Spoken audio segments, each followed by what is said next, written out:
coming with me. I'm about to tell you 5 things that dealerships don't want you to know.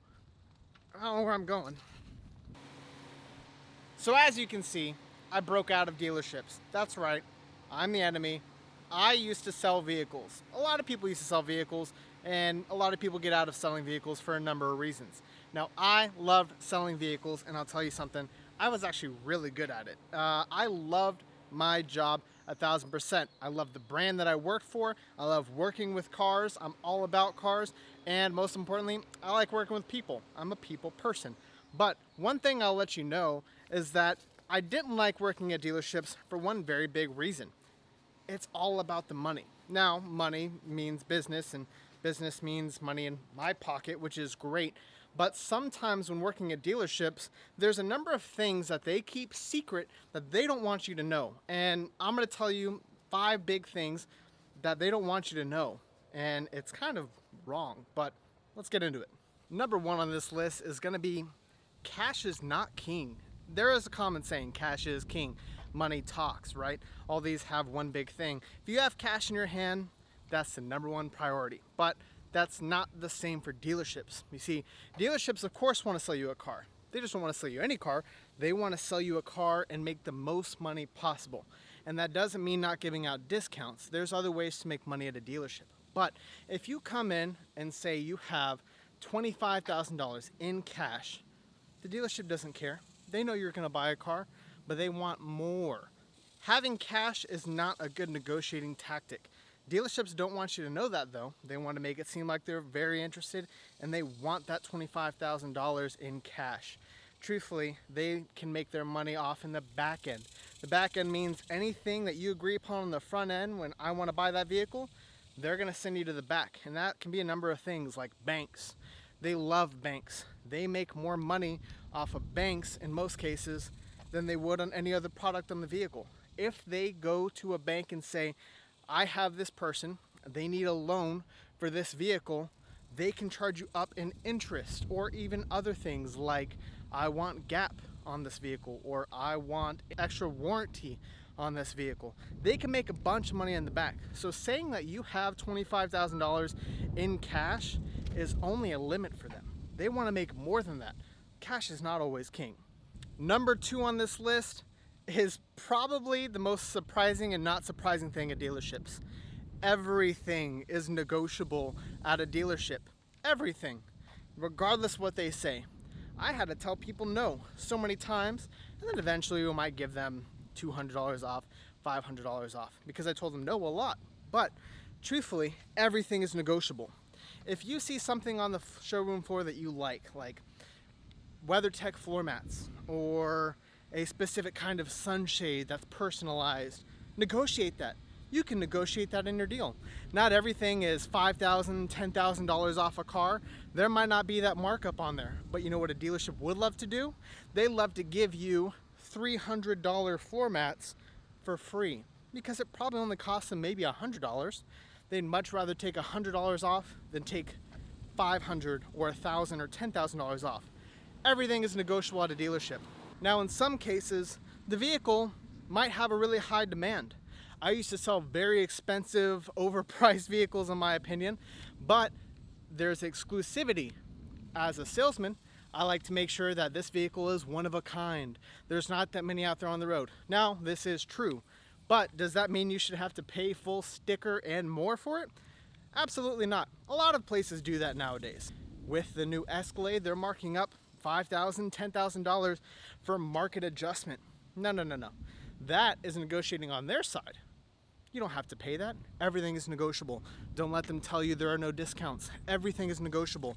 It's up to the dealership whether or not they want to negotiate, but it's up to you to push them on it. Remember, everything is negotiable. It just depends on how you do it.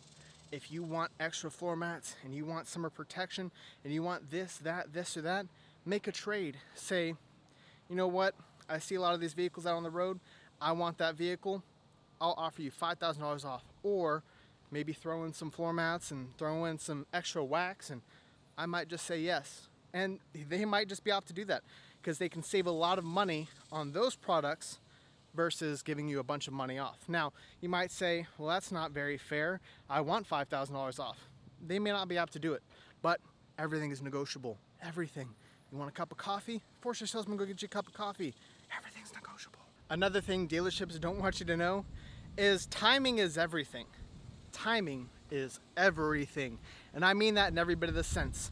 Now, you'll often hear people say, best time to buy a truck is in Truckuary or Trarch. There's specific months, right, where truck sales are down, so they put advertisements out. But it's all about timing any time of the year. Main thing you have to look at is quarterly and end of month bonuses and sales. A lot of people want to hit that extra bump. You know how many times I was so close to getting a bonus? I would do anything to sell a car on the last day of the month. Anything. That means begging my own manager to take more money off, or doing that extra step above and making sure that the customer felt a lot better about their purchase, maybe even showing them a little extra detail on their vehicle, and really making the experience all around great. But one thing that really came to mind was my manager did the most deals at the end of the month. He did even more deals at the end of the quarter. I would see a lot of deals happening at the end of the quarter. Deals happen at the end of the quarter all the time. And the last quarter of the last month, at the end of the year, is the best time to buy a vehicle. You're telling me that they can put some extra points on the board at the very end and everyone goes home happy? Absolutely.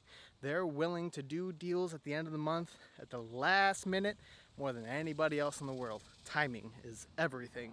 Dealerships never want to let you know that timing is everything. And the main reason why is if you know that you have an advantage and they need to sell that car on that specific day at that moment in time, then the world is yours and you have all the buying power as a consumer.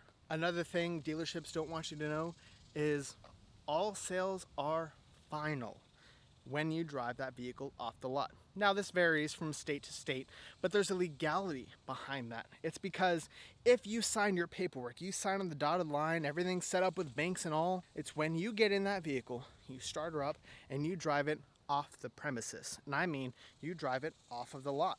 Now, that sounds kind of corny, but it's completely true. The second you leave that dealership in that vehicle and drive off their property, it is now legally yours. Now, some states have this little bit of a rule where you can end up getting that vehicle returned in a 3-day time period. Now, what if you're buying that vehicle at home? There's a lot of places you can do that now. You can buy a vehicle online, they'll deliver it to your house. You also automatically have a 3-day rule where you can drive that car around, and technically, if you want to return it, you can return it despite what the policy is. Now, this does vary from state to state. I live in Texas, and technically that rule doesn't apply here in Texas if you drive the vehicle off the lot. Once you sign the contract, it's signed. However, my manager, my general sales manager all made it very sure that they watched when a deal was going down if that vehicle drove off the lot. Because if they didn't, they knew that there is a lot of pushback that they can push back on, and they could possibly return that vehicle and back out of the deal. So be sure to inspect your vehicle. If you're buying a used one, if you're buying a new one, I'm begging you, please check over that vehicle. If something isn't right and you don't approve it, don't drive it off the lot. All sales are final when you leave the lot. And lastly, this one hurts a lot to say because it isn't true all the time, but I'd say 99% of the time, it is true. Salesmen, begrudgingly, are full of it. They will tell you anything because at the end of the day, they want to sell you a car. And if that means misspeaking sometimes on purpose, they will do that. It's sad, I get it, but salesmen are full of it. I pride myself on not being full of it, but it happens sometimes. End of the month, I need to make a car sale. Client isn't super happy. I just need that little bump to get them into that car and drive away. That way I can mark another checkbox and get one step closer to getting bonuses and getting paid. All salesmen are full of it. Don't let it fool you. I'd much rather you believe that all salesmen are full of it versus some are good or some are bad. So the next time you go into a dealership, make sure you remember these 5 things. Cash is not king. Everything is negotiable. Timing matters. All sales are final once you drive off the lot, and salesmen are full of it. Take it from me, an ex-salesman. I hope you guys like this video. I loved working at dealerships, but I think this is going to be a pretty good series of me explaining big things that dealerships don't want you to know, because truthfully, whether you like it or not, you're going to spend some time in a dealership. Take it from somebody who worked at dealerships 70 plus hours a week for a very long time. Be sure to hit that like, subscribe, and notification bell, and we'll see you next time.